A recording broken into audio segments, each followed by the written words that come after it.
আসসালামু আলাইকুম সবাইকে। কেমন আছেন সবাই? আশা করি সবাই ভালো আছেন। ভবঘুরে শৈশবের সাথে আরও একটা নতুন স্পেশাল ব্লগে আপনাদের সবাইকে স্বাগত জানাচ্ছি। ওয়েলকাম টু মাই চ্যানেল ল্যান্ডলোপার শৈশব। আমি শৈশব আপনাদের সাথে আছি। আজকের ভিডিওটা শুরু করছি বাংলাদেশের সবচেয়ে জনপ্রিয় পর্যটন শহর কক্সবাজার থেকে। এই যে ডলফিন মোড় আপনারা দেখতে পাচ্ছেন। আমরা কিন্তু কক্সবাজার আসলে বাসে করে এই ডলফিন মোড়েই সবার আগে নামি। আমি এখন আছি কক্সবাজার শহরের প্রাণকেন্দ্র, এটাকে প্রাণকেন্দ্র বলা হয় ডলফিন মোড়। ওই যে বলছিলাম সবাই এসে নামে। তো এখানে আসলে একটা মনের মধ্যে একটা উচ্ছ্বাস কাজ করে যে কক্সবাজারে নেমে গেছি। আর একটু সামনে আগালেই হচ্ছে সমুদ্র সৈকত। মানে এখান থেকে খুবই কম দূরত্বে 2 থেকে 3 কিলো এরকম যে নর্মাল পয়েন্টগুলো হয়। তো আমরা সুগন্ধা বিচে যাব, সুগন্ধা পয়েন্ট।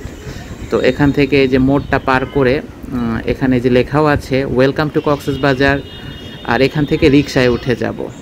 রিকশা খুঁজছি। তো আসলে এখানে পর্যটন শহর, তো অনেক সময় রিকশা বা গাড়ি পেতে একটু সমস্যা হয়। যদিও মানে গাড়ি রিকশার পরিমাণ অনেক বেশি। সমস্যা বলতে মানে আপনার ভাড়ায় অনেক সময় একটু কথাবার্তা বলতে হয়, কারণ অনেকে অনেক বেশি ভাড়া চায়। তো যাই হোক, আমরা তো যখন গিয়েছিলাম মোটামুটি আর কি ভাড়া চাইছিল। তো এই মামার রিকশায় উঠে পড়লাম। তো রিকশা দিয়ে যেতে যেতে আজকে কক্সবাজার শহরটা দেখব, এই অংশটুকু অন্তত, যদিও সন্ধ্যা হয়ে গেছে তারপরেও। তো খুবই ভালো লাগছিল। আর আজকের ব্লগে এই জার্নিটাই আপনাদের সাথে শেয়ার করব, রিকশা জার্নি কক্সবাজার শহরের। সমুদ্র সৈকত এবং অন্যান্য ব্লগ তো আসছেই। তো সাথেই থাকেন আর পুরোটা ব্লগ এনজয় করেন, আশা করি ভালো লাগবে।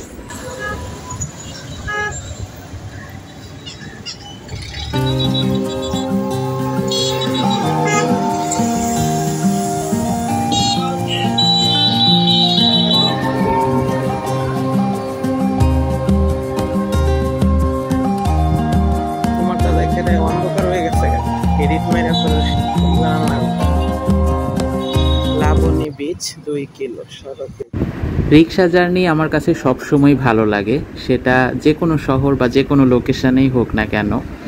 আর এটা কিন্তু আমাদের একটা ঐতিহ্য। সবাই জানেন যে ঢাকার যে পায়ে চালিত যে রিক্সা, এখন তো কত রকম বেরিয়ে গেছে, যে মিশুক, অটো রিক্সা, তো সেগুলো অল্টারনেট হয়ে গেছে, কিন্তু এই রিক্সার মজাই আলাদা। তো রিক্সায় ওঠার পর থেকে কক্সবাজার শহরটাকে শুধু দেখছিলাম, খুবই ভালো লাগছিল। বিভিন্ন জায়গায় লোকেশন মার্ক, সামনে লাবণী বিচ, বিমানবন্দর বা মানে এটা সেটা বিভিন্ন প্রতিষ্ঠান, তাছাড়া আশেপাশে হোটেল, মোটেল, তারপরে বিভিন্ন, যেহেতু একটা পর্যটন এরিয়া সেরকম জোন। আর মানে কত বড় বড় আউটলেট, শোরুম, মানে একদম ঢাকার মতো মনে হচ্ছিল।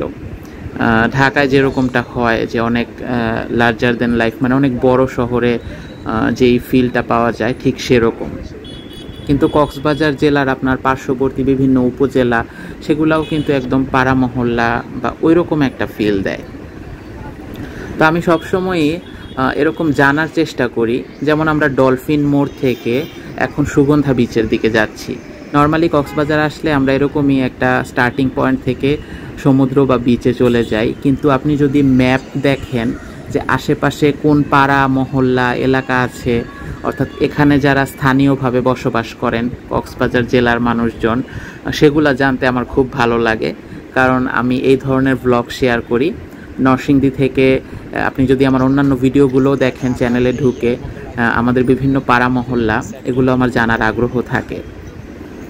তো আমি যতটুকু দেখলাম যে আমরা যে রিকশায় চলছি, আশেপাশে ডান দিকে গেলে পড়বে টেকপাড়া, হ্যাঁ, আর আরেকটু সামনে হচ্ছে ঘোনার পাড়া। নামগুলো সুন্দর না? এই এলাকাগুলোতেই শহরের স্থানীয় মানুষের বসবাস। তাদের জীবনযাত্রা, দোকানপাট, স্কুল সবই গড়ে উঠেছে শহরের এই প্রবল পর্যটন প্রবাহকে ঘিরে। মাঝে মাঝে খুবই ভালো লাগে যে যারা এখানকার স্থানীয় বাসিন্দা এই কক্সবাজার শহরে বসবাস করেন, মানে তাদের জীবনটা কত কালারফুল, তাই না?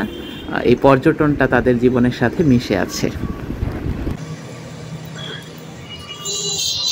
হোটেল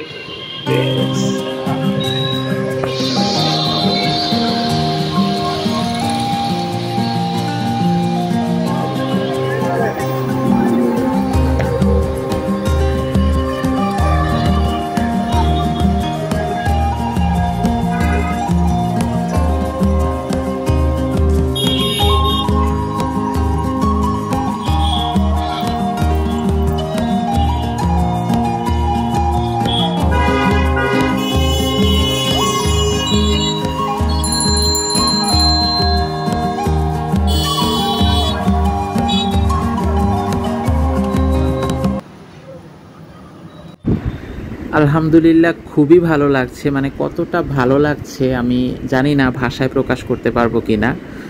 আমরা অনেক দূর দূরান্ত থেকে এই কক্সবাজারে এসে নামি এবং তারপরে হয়তো অনেকে এরকম যদি রিক্সা করে যাই, গাড়ি করে না গিয়ে, তাহলে এখানকার যে আকাশ বাতাস, কক্সবাজার শহরের যে একটা ফিল ভাইব, সেটা আপনি মানে উপভোগ করতে পারবেন। কারণ দেখেন, এখন পর্যন্ত কিন্তু আমরা সমুদ্রের দেখা পাই নাই। এখান থেকে খুবই কাছে, কিন্তু মনটা বলছে এই তো কাছে সমুদ্র, ঠিক না? কারণ আশেপাশের অবকাঠামো যা দেখতে পাচ্ছেন, বড় বড় বিল্ডিং, মানে শোরুম, দোকানপাট, একটা পর্যটন এরিয়া, এখন পর্যন্ত সমুদ্রের দেখা পাই নাই, কিন্তু একটা শরীরে আলাদা একটা উত্তেজনা, মানে মনে মনে ফিল করতে পারছি এই তো সমুদ্র। তো ঠিক সেরকমই যেটা বলছিলাম, যে পর্যটনের প্রভাব এখানকার মানুষের জীবনে, এখানকার যে কক্সবাজারের পর্যটন শুধু সৌন্দর্য বাড়ায় মানে এখানকার মানুষের, তা কিন্তু না। বহু মানুষ এখন হোটেল, দোকান, গাড়ি ভাড়া, রেস্টুরেন্টের কাজ, অর্থাৎ মানে ট্যুর গাইড, রিক্সা চালক, স্থানীয় বিক্রেতা, মানে সব কিছু মিলিয়ে একটা জায়গায় এটার ব্যবসা বাণিজ্যের প্রভাবটা পড়ে। আমরা সাধারণত সারা বাংলাদেশের অন্যান্য জেলাগুলোতে যে কমন ব্যবসা বাণিজ্য সেগুলো হয়, কিন্তু এখানে পর্যটনকে ঘিরে কিন্তু ব্যবসা বাণিজ্যটা বেশি হয়। আর এই যে লোকেশন মার্কে সুগন্ধা বিচ দেখাচ্ছে, এখন আমরা চলে যাব বিচের দিকে। তো আসলে খুবই ভালো লাগছে কক্সবাজারের শহর। ইচ্ছা করে আসলে এখানে থেকে, মানে দীর্ঘদিন যদি থেকে এখানকার কক্সবাজার শহরে বসবাস করার, জীবনযাপন করার যে একটা ফিল, সেটা যদি নেওয়া যেত। আমরা তো আসি 2 দিনের জন্য, ঘুরি বেড়াই, চলে যাই।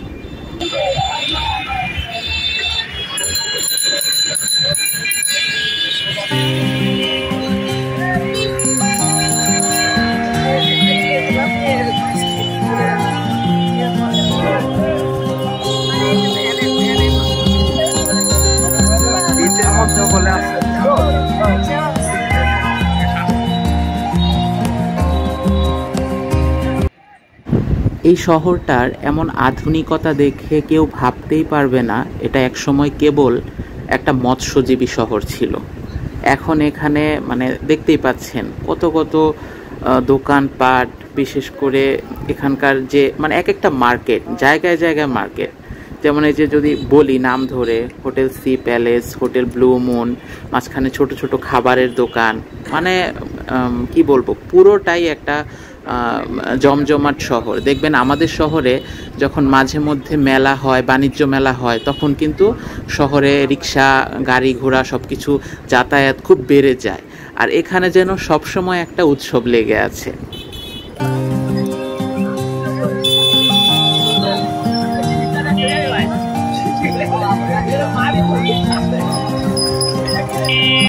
তো এভাবেই আমরা পৌঁছে গেলাম সুগন্ধা বিচ পয়েন্টে, কারণ সামনেই চলেই আসছি।